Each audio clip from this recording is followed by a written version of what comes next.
Sir सबसे जो अभी ज़्यादा चर्चा है पूरे देश के अंदर में कि जो वेस्ट बंगाल और तमिलनाडु में वोटिंग हुई है उसका परसेंटेज बहुत हाई है। नहीं ना, ये सिर्फ वो लोग कह रहे हैं जो या तो बीजेपी के तरफ से जो भेजा हुआ प्रेस नोट है वो छाप रहे हैं, या जो इन आंकड़ों में गहराई से नहीं गए।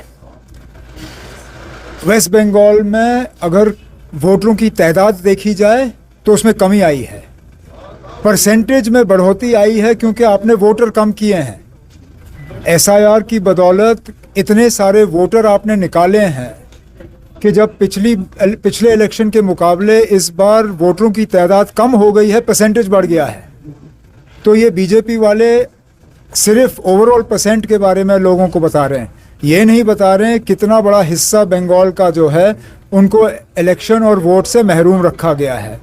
और तमिलनाडु में भी कोई खास मतलब इतनी बड़ी बढ़ोतरी नहीं आई है, वहाँ पे भी जो है कहीं ना कहीं कुछ शिकायतों की गुंजाइश रखी है इन लोगों ने। तो आपको लगता है कि एसआईआर एक वेपन की तरह इस्तेमाल हो रहा है? अब मुझे आप खुद बताएं, ममता बनर्जी की अपनी कॉन्स्टिट्यूएंसी में 25% वोटर कम किए गए हैं।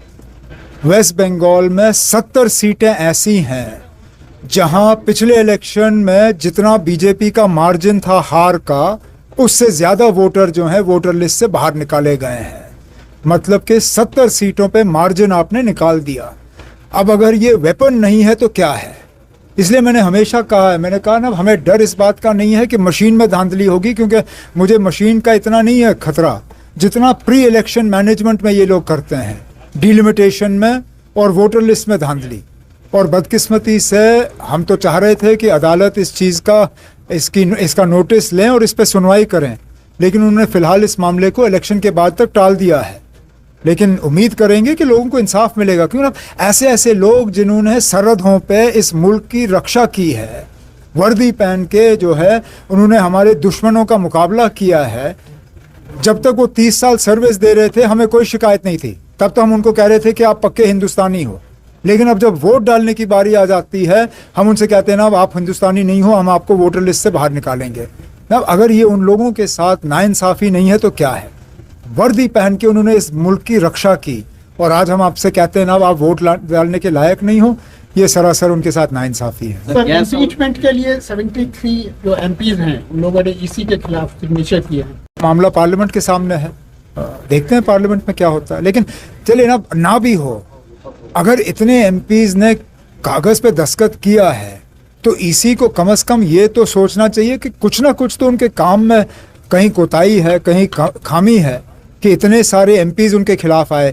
ऐसी ये मैं पहली बार देख रहा हूँ। इससे पहले तो कितने ईसीज रहे हैं, सीईसीज रहे हैं जब से इसको इंडिपेंडेंट किया। क्या नाम थे हमारे उस वक्त के सीईसी साहब के, जिन्होंने पहले सेशन साहब से, उस वक्त से लेके आज तक मुझे नहीं याद है अगर कभी इम्पीच करने की कोशिश की गई हो।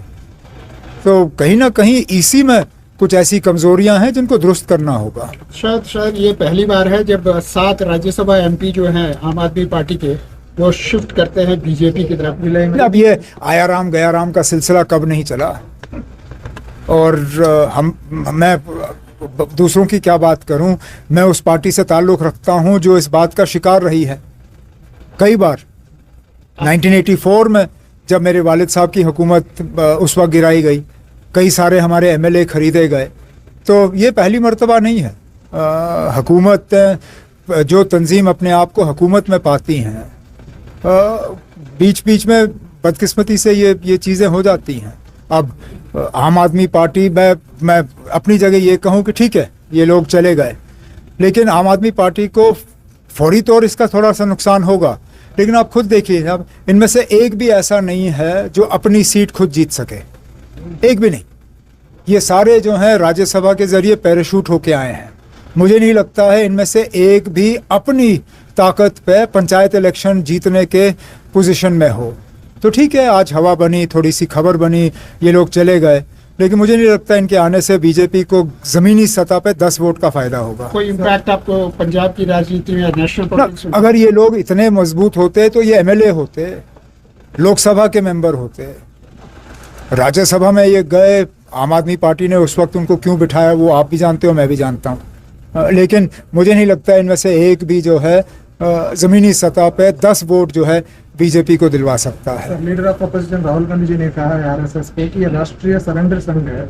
राम माधव जी ने इसको रिवील किया है। अब मैं इस झगड़े में पढ़ूं, लेकिन अब ये राहुल गांधी जी और राम माधव के दरमियान है, मुझे क्यों इसमें कर रहे हो? ठीक है ना, अब इलेक्शन में बातें होती हैं, क्या बीजेपी की तरफ से बातें नहीं आती? क्या बीजेपी की तरफ से इल्ज़ाम नहीं लगते? हम सब करते हैं ना, अब इलेक्शन में हम इल्ज़ाम लगाते हैं। ये सिलसिला रहता है, और वैसे भी पुरानी लड़ाई है कांग्रेस और आरएसएस की। तो आपको क्या लगता है कि राहुल गांधी जी आरएसएस की तारीफ करेंगे? नहीं करेंगे, वो मुखालफत करेंगे, जिस तरह आरएसएस राहुल गांधी की मुखालफत करता है। ठीक है, ईरान वार के बाद क्राइसिस बरकरार है फ्यूल और गैस को। अब हम तो यही उम्मीद करेंगे और अल्लाह ताला से दुआ करेंगे कि ये जंग जल्दी से ख़त्म हो। इस जंग की कोई बुनियाद नहीं है, कोई वजह नहीं। अभी तक अमेरिका और इजराइल की तरफ से हम ये समझ नहीं पाए कि आखिरकार ईरान पे हमला हुआ क्यों, सुप्रीम लीडर जो है उनको शहीद क्यों किया गया, उनके घर वालों को इस तरह शहीद क्यों किया गया, इतने बेगुनाह लोग क्यों मारे गए, क्या हासिल किया उन्होंने? पहले तो ट्रम्प साहब कह रहे थे मैं रजीम चेंज कर दूंगा, अब रजीम भी चेंज नहीं हुआ। फिर ट्रम्प साहब कह रहे थे मैं वो समुंदर खोल दूंगा, जो समुंदर जंग से पहले वैसे ही खुला था। तो उनके जंग के वजह से समुंदर बंद हुआ, जिस समुंदर को आज वो खोलने की बात कर रहे हैं। पूरी दुनिया को उन्होंने जो है परेशान किया हुआ है। तेल की कीमतें बढ़ रही हैं, तेल का सप्लाई कम होता जा रहा है, कई चीज़ें जो हैं ज़रूरी चीज़ें वो अब उनकी कमी हो रही है।